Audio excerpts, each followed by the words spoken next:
What's up, YouTube? This is Too Raw for TV. So in this video, I thought I would go old school and just talk about one of my favorite players of all time, Walt Frazier.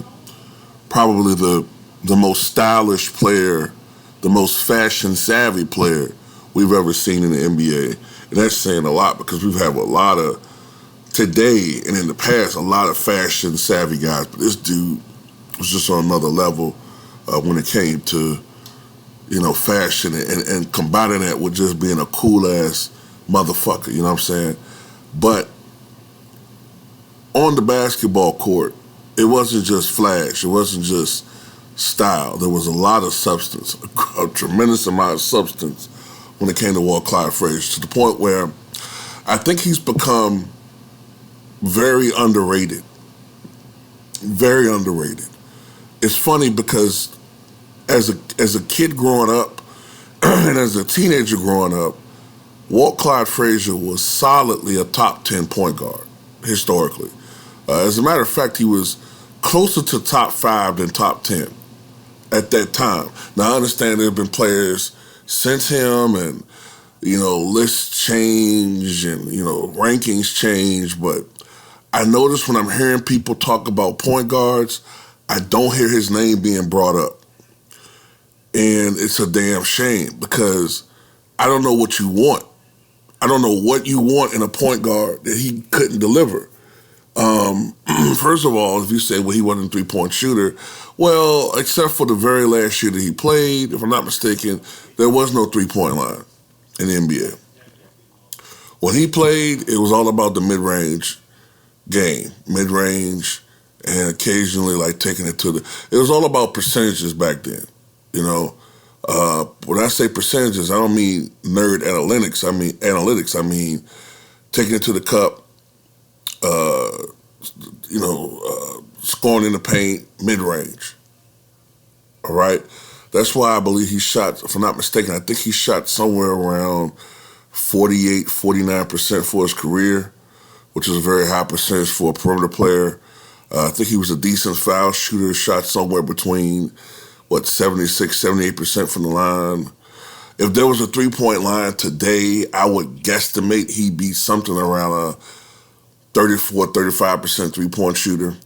But it was just his clutch play, and he was a great two-way player, which is something we don't see much anymore. This is a guy that was one of the great defenders of his time. One of the great defenders. Had the all-defensive team been a thing his entire career, maybe he would have been on 6, 7 all-defensive first teams. You can make an excellent case that he could have won Finals MVP twice, all right? He never won that award, but you can make a case he should have won it in 73 when the Knicks won their last championship, and possibly in 1970. Now, I understand why they gave it to Willis Reed, because Willis Reed played excellent defense on Wilt Chamberlain, and Willis Reed had that tremendous Game 7, not production-wise, but coming out and actually even playing when he wasn't expected to even play, which completely psyched out the Lakers and hit his first 2 shots. I get all of that. But from a production standpoint, Walt Frazier was more efficient. His numbers looked a little better overall, and he had the greatest Game 7, in my opinion, or at least, yeah, I'll say Game 7, because Bob Pettit's and Giannis's games and Michael Jordan's games, there was Game 6.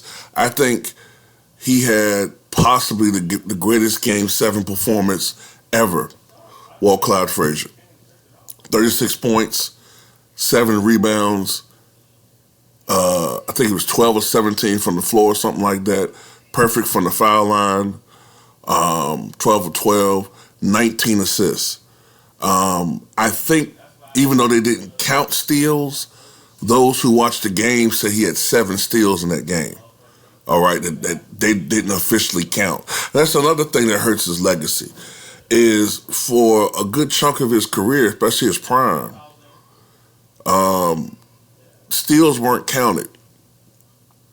And you have to wonder how many steals did Walt Clyde Frazier have in his career if they counted it as a stat his entire career, which I believe was from 1965 to 1980. They didn't start counting steals until 73, 74, right? Which was when the Knicks were starting to kind of fall off that plateau as a great team. So you have to wonder, how many steals would he have had? Like over 2,000? You know what I'm saying? So, yeah, he's a phenomenal player, man, that we really have to get, we really have to honor these guys, and keep these guys alive. I wish him many more years in the future, but we realize what's the reality of the situation. They're not going to be here forever. And we have to keep these guys' memories alive. I remember when these players passed away years ago, right?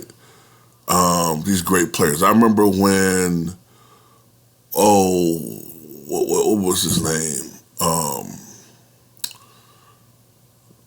Charlie Gehringer, right? Baseball player.